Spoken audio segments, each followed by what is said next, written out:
কে online এডুকেশ্যনলৈ তোমালোকক মই স্বাগতম জনাইছোঁ। আজি আকৌ তোমালোকৰ বাবে এটা ব্যাখ্যা আগবঢ়াইছোঁ। আজি নতুন পাঠ শিষ্টাচাৰ স্তৱক নামৰ পাঠটিৰ প্ৰথম শ্লোকটো দিছোঁ আৰু তোমালোকক মই সৰল অৰ্থ, প্ৰসংগ, সংগতি, ব্যাখ্যা, পদটিকা এইকেইটা তোমালোকক মই আগৰ ক্লাছত ধুনীয়াকৈ কি লিখিব লাগে কৈ দিছোঁ। চোৱা নাই যদি আগৰ ক্লাছত চাই ল'বা। মই তোমালোকক মাজে মাজে পঢ়ি দিম, তোমালোকে স্ক্ৰীনশ্বট কৰি ল'বা। এতিয়া মূল বিষয়টোলৈ আগবাঢ়িছোঁ। প্ৰথম শ্লোকটো হৈছে কি? ইয়ং মাতা পিতৰু ক্লেশং সহতে সম্ভৱে নিৰাম নতস্য নিষ্কৃতি চক্যা কৰ্তুম বৰ্ষই চতৈৰপি। সৰল অৰ্থ, মানুহৰ জন্মৰ সময়ত মাক দেউতাকে যি কষ্ট সহ্য কৰে বা সহন কৰে তাৰ ঋণ পৰিশোধ কৰিবলৈ সন্তানে 100 বছৰতো পূৰ্ণ কৰিব নোৱাৰে। তাৰপিছত লিখিব লাগিব প্ৰসংগ।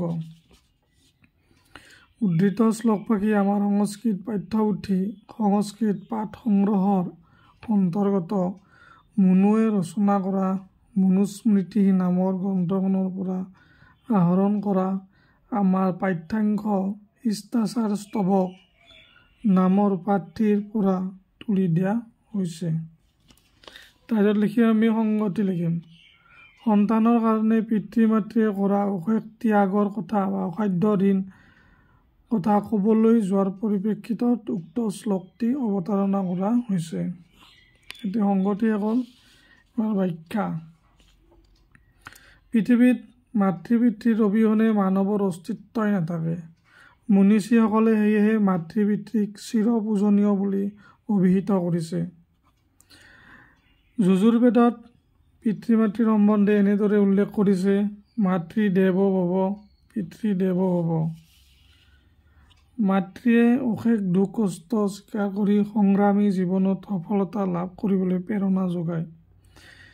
সন্তান জন্মৰ পিছতে পিতৃয়ে ল'ৰা ছোৱালীৰ গধুৰ দায়িত্ব অশেষ কষ্টেৰে বহন কৰা দেখা যায়।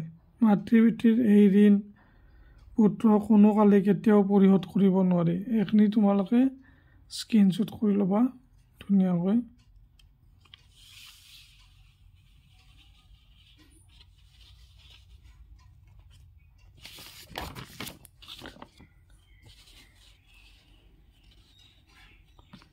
পিতৃ মাতৃৰ এই ত্যাগৰ পৰিশোধ পৃথিৱীৰ কোনো দ্ৰব্য বা বস্তুৰ লগত তুলনা কৰিব পৰা নাযায়। নিজৰ মাতৃৰ বাহিৰেও শাস্ত্ৰ স্মৃতি শাস্ত্ৰৰ 5জন মাতৃৰ কথা উল্লেখ কৰিছে। স্মৃতি শাস্ত্ৰতো এনেদৰে উল্লেখ আছে, ৰাজপত্নী, গুৰুপত্নী, মিত্ৰপত্নী, পত্নী মাতা, স্বমাতা, পঞ্চয়তা, মাতৃ স্মৃতা। ঠিক তেনেদৰে জন্মদাতা পিতৃ মাতৃক বাদেও 5জন পিতৃৰ কথা উল্লেখ কৰিছে শাস্ত্ৰত। জনিতা, স্বপনতা, স্ববিদ্যাং, প্ৰেয়স্বতী, অন্নদাতা, ভয়ত্ৰতা, পঞ্চয়তা, পিতৰস্মিতা। সেয়েহে তোমালোকে স্ক্ৰীনশ্বট কৰি ল'বা দেই ভালকৈ। সেয়েহে পুত্ৰসকলে পিতৃসম জ্যেষ্ঠ পুৰুষকেইজনক সদায় যথাযোগ্য সেৱা শুশ্ৰূষা কৰা উচিত। ব্যাখ্যাত বুজিব লগা কথা নাই আকৌ, তোমালোকে মুখস্থ কৰিবা আৰু লিখি দিবা।